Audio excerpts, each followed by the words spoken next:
오늘 산부 예배 나오신 여러분들을 축복합니다. 더운 여름 모두 성령으로 충만하시고 강건하시기를 바랍니다. 우리 옆에 있는 분에게 그렇게 한번 인사할까요? 더운 여름 건강하세요. 오늘도 은혜 받으세요. 건강하시길 바랍니다. 오늘도 은혜 받으시기 바랍니다. 네, 은혜 받으시기 바랍니다. 우리 교회 집사님 딸이 결혼을 하는데 토요일인데다가 결혼 예식이 서울에서 있고 또 제가 할 신방이 먼저 약속되어 있어서 저는 가지 못하고 기도만 했습니다. 하나님, 새롭게 시작되는 가정을 복을 주세요. 복을 주세요. 그리고 한 6시쯤 됐는데 서울에 올라갔던 관광버스가 교회 마당에 섰어요.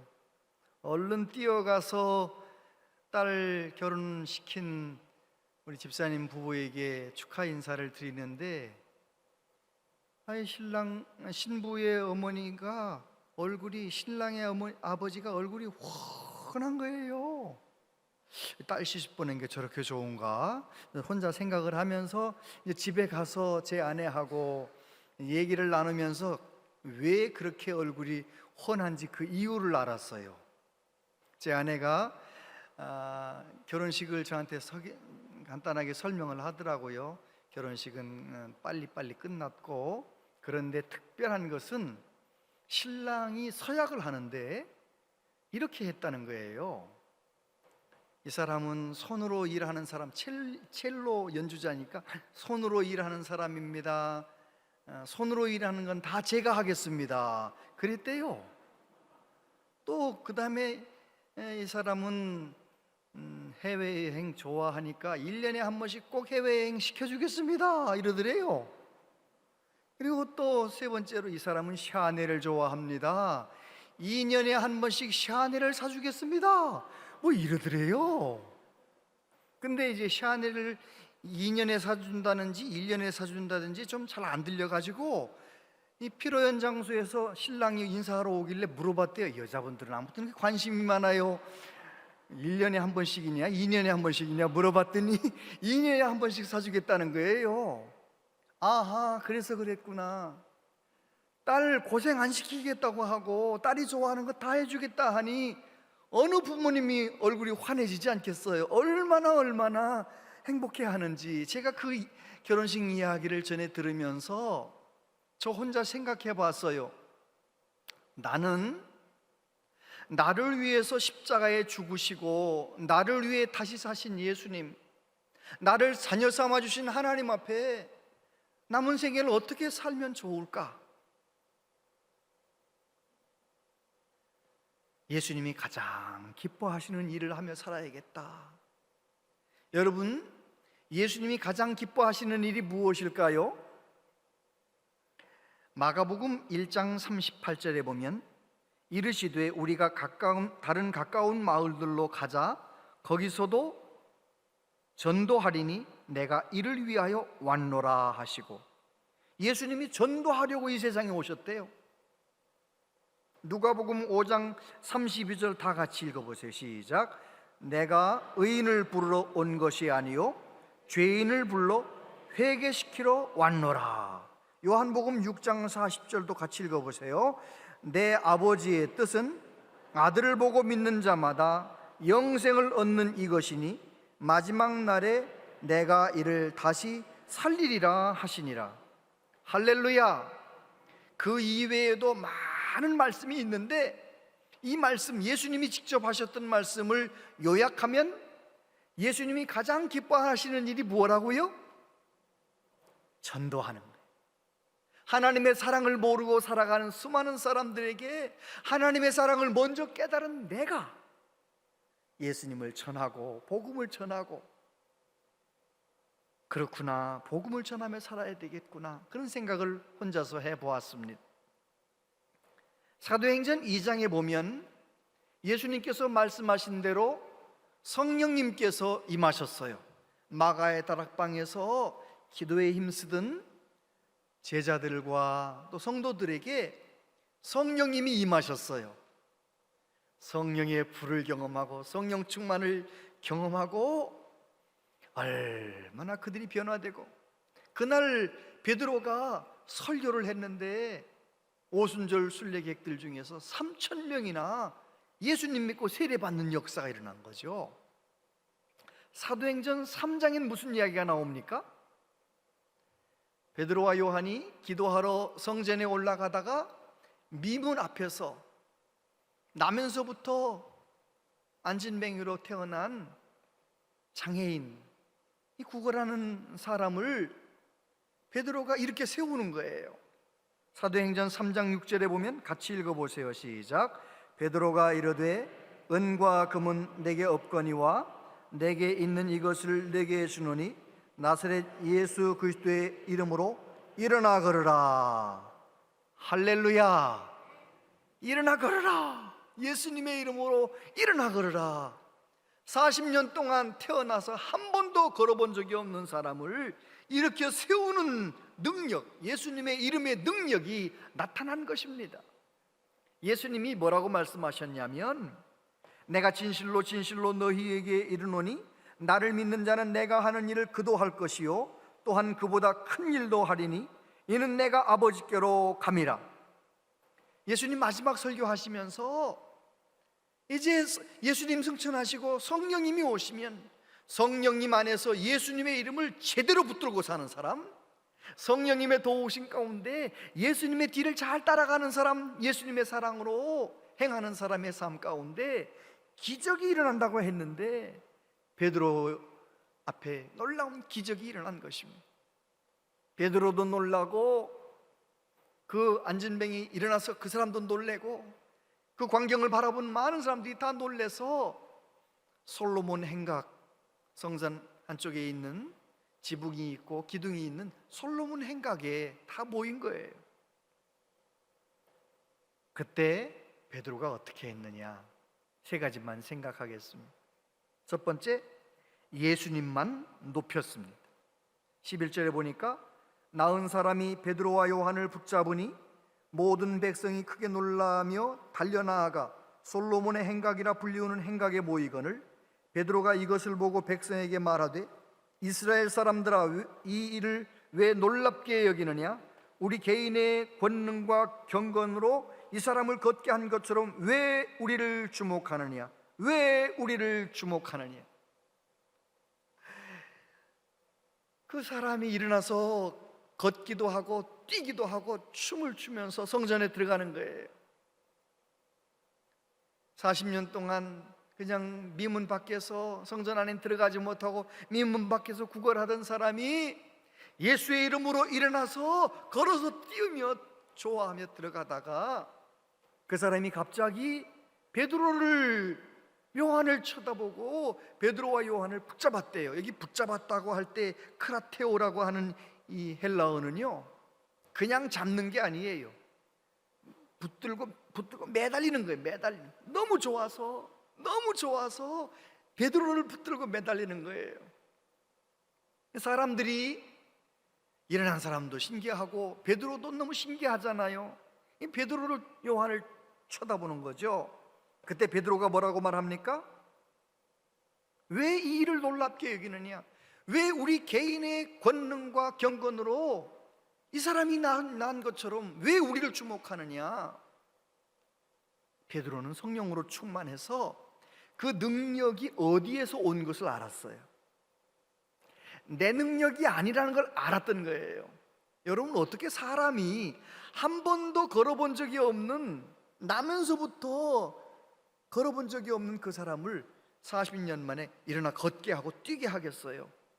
예수님의 이름의 능력입니다. 예수님은 능력이 하나님이시기 때문에 그 이름으로 명했더니 세상에 빛을 걷는 것도 아니에요. 걷기도 하고 뛰기도 하고 하나님을 찬양했대요. 예수님의 이름의 권능입니다. 그래서 베드로는 예수님의 이름으로, 예수님 이름을 믿는 믿음으로 이루어진 것이지 내 개인의 능력으로 된 일이 아니라고, 나를 쳐다보지 말라고 하는 거예요. 교회마다 왜 문제가 많습니까? 나를 알아달라는 거죠. 나를 알아달라고 자꾸만 나를 내세우니까 자꾸만 잡음이 생기는 것이죠. 성령으로 충만하여 나는 그저 늘 겸손하게 내 이름을 내세우고 나를 내세우지 않고.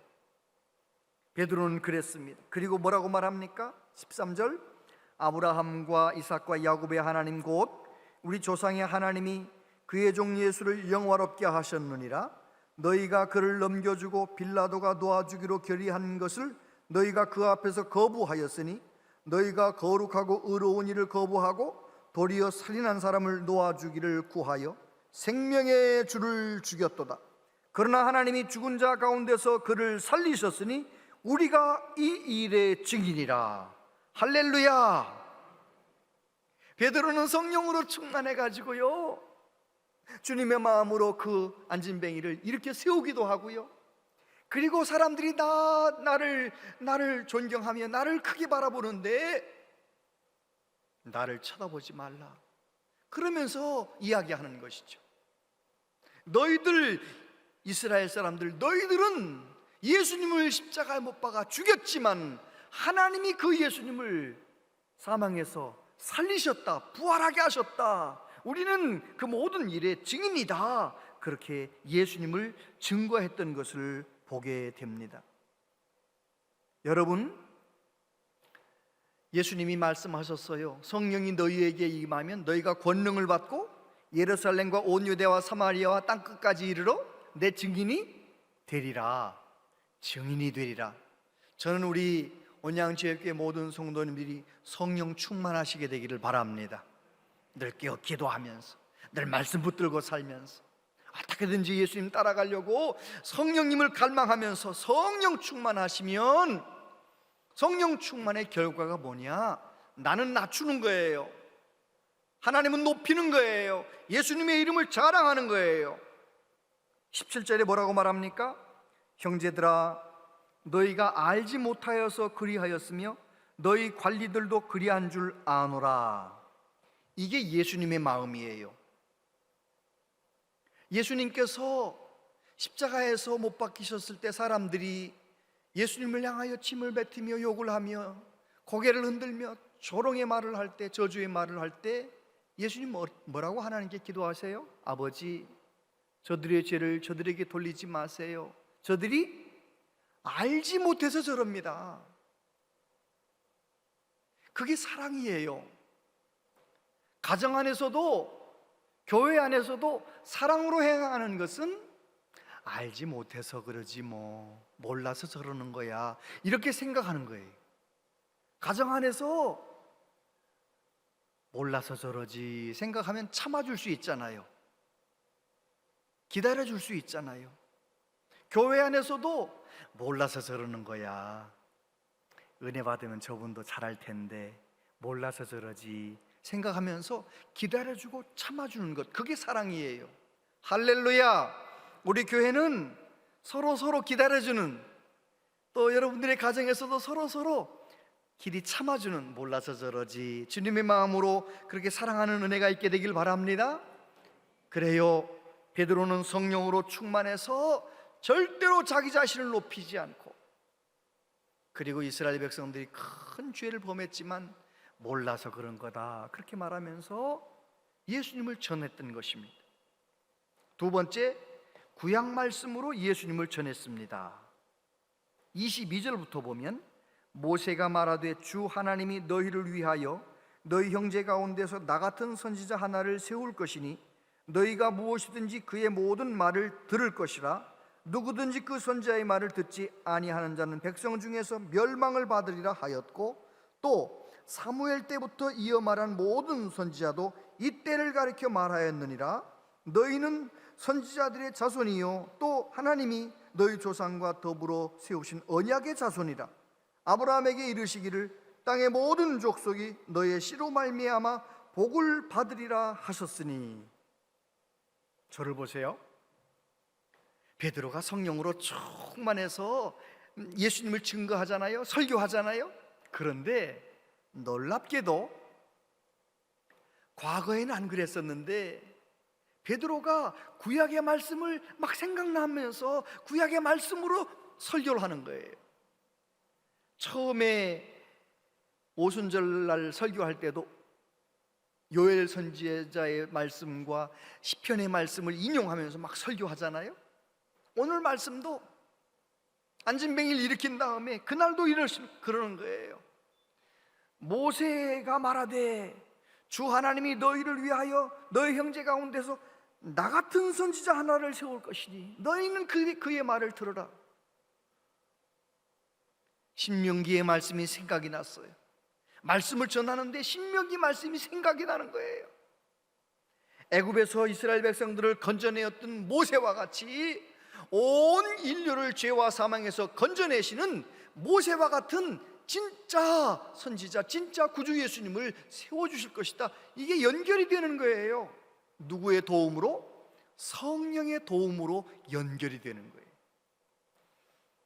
사무엘 때부터 모든 선지자도 이때를 가리켜 말씀하신 것이다. 무슨 말입니까?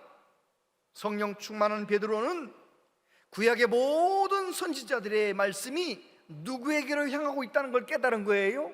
예수 그리스도에게로 깨달았다는 것을, 가고 있다는 걸 깨달았던 거예요. 여러분, 성경 말씀을 읽으면서 구약을 읽든지 신약을 읽든지 예수님을 만나게 되길 바랍니다. 예수님을 깨닫게 되기를 바랍니다. 창세기 말씀, 아브라함에게 하셨던 그 말씀이 또 생각이 나는 거죠. 아브라함에게 말씀하시기를 내 씨로 말미암아 모든 민족이 복을 받는다 하시지 않으셨느냐, 이러면서 성령 충만하게 말씀을 전하는 거 있잖아요. 요한복음 5장 39절 같이 한번 읽어보세요. 시작. 너희가 성경에서 영생 얻는 줄을 생각하고 성경을 연구하거니와 이 성경이 곧 내게 대하여 증언하는 것이니라. 여기 예수님 말씀하셨던 성경은 구약 성경이에요. 아직 신약은 써지지도 않았잖아요. 구약 성경을 너희들 구원 얻으려고 구약 성경을 읽고 구약 성경을 따라가고 구약 성경을 연구하는데, 구약 성경은 누구에 대하여 증언한 것이라고요? 예수님에 대하여 증언한 것이다. 할렐루야. 구약 성경을 읽다가 성령의 도우심으로 예수님을, 이게 예수님 말씀하는 거로구나 깨닫는 은혜가 있게 되기를 바랍니다. 1980년 세계 복음화 대성회가 여의도에서 있었잖아요. 제가 천안중앙고등학교를 다니다가 조그만 개척교회를 다녔었는데 그 집사님들하고 목사님하고 그곳에 갔어요. 8월 15일 마지막 날 밤이었어요. 김중곤 목사님께서 그곳에 있는 100만 명 중에 청년들이 한 10만 명도 더 되지 않았겠어요? 그 젊은이들을 향해서 도전하는 거예요. 여기 수많은 청년들이 있고 많은 학생들이 있는데 여러분의 인생 10분의 1이라도 해외에 나가 복음을 전하길 원하는 사람 자리에서 일어나시기 바랍니다. 얼마나 뜨겁게 초청을 하는지요. 그 여의도 바닥에 앉아있던 많은 청년들이, 학생들이 다 일어나는 거예요. 저 고등학생이었는데 저는 일어났을까요? 안 일어났을까요? 일어났다고 해주세요. 저도 은혜 받아가지고요, 안 일어날 수가 없더라고요. 저도 일어났죠. 그런데 놀랍게도 우리 하나님은 정확하게 20년 만에 제가 해외 선교사 신분으로 뉴질랜드에 가게 하셨어요. 그곳에서 담임 목사로 일찍이, 마흔도 되기 전에 일찍이 말씀을 전하는 종이 되었어요. 그리고 또 한국에 와서 이렇게 아름다운 교회에서 말씀을 전하게 되었어요. 저는 가만히 생각해 보면 꿈만 같아요. 저는 핸디캡이 있는데 말을 더듬어요. 누군가 조는 사람이 보이면 말을 더듬어요. 참 희한하잖아요. 근데 우리 교회는 조는 분이 별로 없어서 제가 말을 안 더듬. 아무튼 말을 자꾸 더듬고 말을 잘 못하거든요. 한 사람 앞에서도 말을 잘 못하는 그런 사람이었는데 어떻게 내가 말씀을 전하는 사람이 되었나? 그것은 성령님이 도와주셔서 성경을 읽을 때 예수님을 만나는 거예요. 구약의 말씀을 읽을 때 예수님을 만나고 신약의 말씀을 읽을 때 하나님의 사랑을 깨닫고 하나님의 마음을 깨닫고 그 말씀을 전할 때마다 성도들이 은혜를 받고 얼마나 감사한지. 할렐루야. 저와 여러분들이 성령의 도우심 가운데 말씀 속에서 예수님을 만나는 은혜가 있게 되기를 바랍니다. 그 다음 세 번째로 복음을 담대하게 전하는 거 있잖아요. 18절에 보니까 그러나 하나님이 모든 선지자의 입을 통하여 자기의 그리스도께서 고난받으실 일을 미리 알게 하신 것을 이와 같이 이루셨느니라. 그러므로 너희가 회개하고 돌이켜 너희 죄 없이 함을 받으라. 이같이 하면 새롭게 되는 날이 주 앞으로부터 이를 것이요. 할렐루야. 베드로는 사람들이 베드로를 너무 크게 생각하고 이럴 때 내가 한 거 아니다, 예수님의 이름을 믿는 믿음이 저 사람을 낫게 한 것이다, 그러면서 예수님을 증거했습니다. 예수님께서 고난 받으신다는 사실은 선지자를 통하여 미리 말씀하셨던 것이고 그 말씀하신 대로 이루어져서 예수님이 십자가에 죽으셨다는 거예요. 그리고 말하기를 너희는 회개하라. 모르고 예수님을 십자가에 못 박았지만 회개하라. 그리하면, 회개하고 예수님을 믿으면 너희 마음 가운데 세상에 없는 평강이 넘치게 될 거다.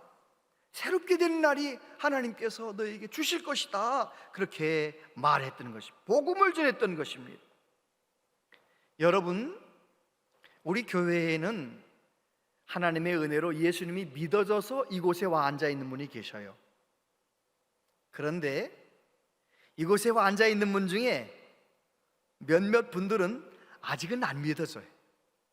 그냥 아내가 가자니까 가고, 그냥 집안의 평화를 위해서 가고, 한 번, 두 번 오다 보니까 습관적으로 오고, 그냥 교회를 오는 분이 계세요.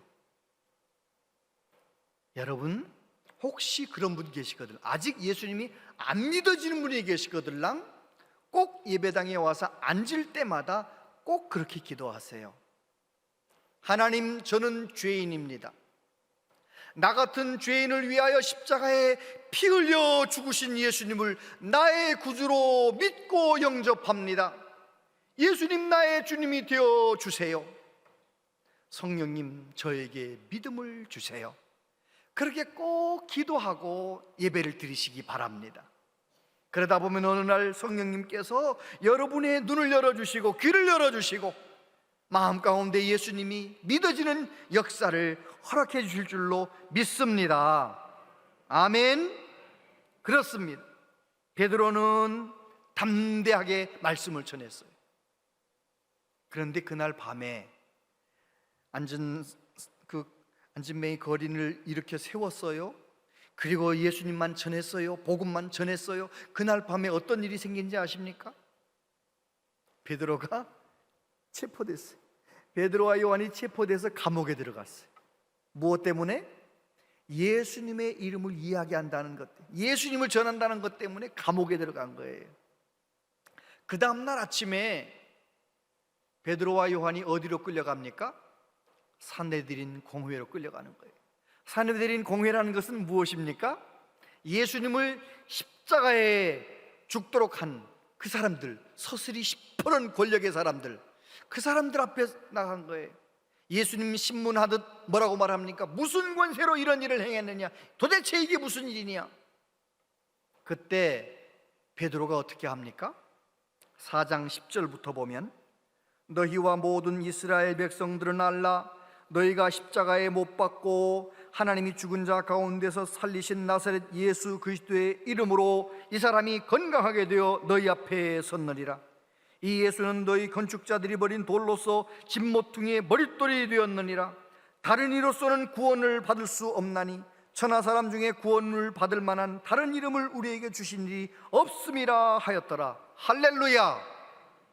세상에 산헤드린 공회원, 예수님을 십자가에 못 박아 죽였던 그 사람들 앞에서 조금도 주눅들지 않고 용기 있게 너희가 십자가에 죽인 예수, 하나님이 살리신 예수님, 그 예수님 때문에 이 사람이 이렇게 회복되었다, 예수님의 이름으로 고침받았다, 그러면서 예수님은 온 세상을 구원하시는 구원의 머릿돌이 되셨다, 예수님을 증거하는 거예요. 하나님께서 우리 인류를 구원하기 위하여 예수님 이름 그 이외에 다른 이름을 주신 일이 없다라고 말하면서 예수님을 증거했던 것을 봅니다. 성령 충만한 베드로, 성령 충만했던 초대교회 성도들, 그들은 기회가 있을 때마다 예수님을 전했어요. 초대교회 역사를 연구했던 네리 허타도 박사님이 계셔요. 이 박사님은 초대교회의 상황, 예수님 믿는다는 이유 때문에 박해를 받아야 하고 죽임을 당해야 하고 피난 가서 살아야 하고 땅 속에서 살아야 하고 그런 상황 속에서 어떻게 교회가 부흥해서 로마가 복음화되었는가, 그걸 연구하는 거예요. 그는 이렇게 설명했습니다. 초대교회 공동체는 민족의 고유한 특성을 인정하고 여러 부족들이 복음 안에서 한 공동체를 이루는 열린 공동체였다. 로마 시대에 보통 동족의 가난을 돌아보는 경우가 있었지만 교회는 종족을 뛰어넘어 가난한 사람들을 돌보는 사랑의 공동체였다. 그리고 초대교회는 원수를 갚지 않는 용서 공동체였다. 신앙을 지키다가 성도가 공격을 당하거나 죽임을 당해도 교회는 복수하지 않았다. 그리고 초대교회는 로마 시대의 타락한 성윤리와 차별되게 결혼이란 언약 관계 안에서 자신의 삶을 내주는 부부가 되도록 이끌었다. 아하, 그렇구나. 레리 호타도 박사님은 초대교회가 그런 박해 속에서도 교회가 부흥할 수 있었던 것은 초대교회 성도들은 성령의 도우신 가운데 말씀대로 살았다는 거예요. 보복하지 않았다는 거예요. 용서 공동체였다는 거예요. 다 자기 민족끼리, 자기 부족끼리 사는 그런 세상이었지만 예수님 믿는 교회는 어떤 종족이 들어와도 다 품는, 복음으로 다 품어내는 사랑의 공동체였다는 거예요. 열린 공동체였다는 거예요. 그래요.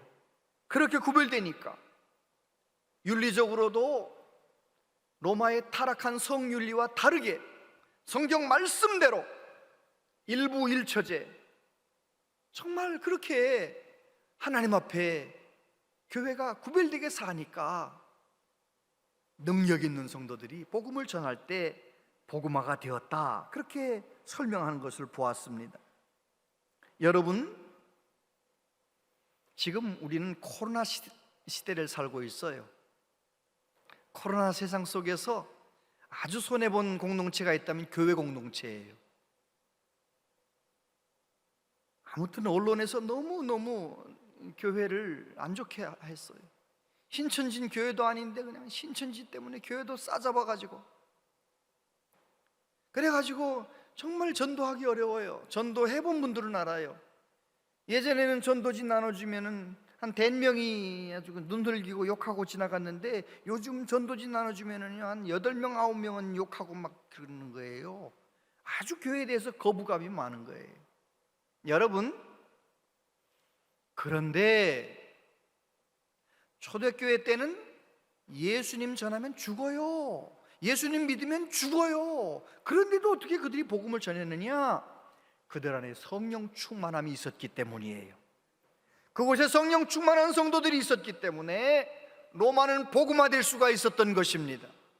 오늘 우리 시대도 마찬가지입니다. 팀 켈러 목사님이 탈기독교 시대의 전도라는 책을 최근에 쓰셨는데 그 책에서 그런 이야기를 해요. 미국을 이야기하는 거죠. 미국이라는 나라도 본래는 기독교 문화권이었는데 요즘은 기독교의 윤리, 기독교의 관습, 기독교의 가치관을 적대시하는 사람들이 미국 안에 너무 많다는 거예요. 그래서 복음 전하기가 어렵다는 거예요. 팀 켈러 목사님도 그런 이야기를 했습니다. 초대교회가 복음을 전해서 성령 충만한 성도들이 아무리 전도하기 어려운 상황이었지만 내 가족들, 내 가장 친한 친구들, 내가 잘 아는 좋은 관계에 있는 사람들에게 내가 이렇게 행복한 이유를 설명하면서 죽음에서 부활하신 예수님을 전했다는 것입니다.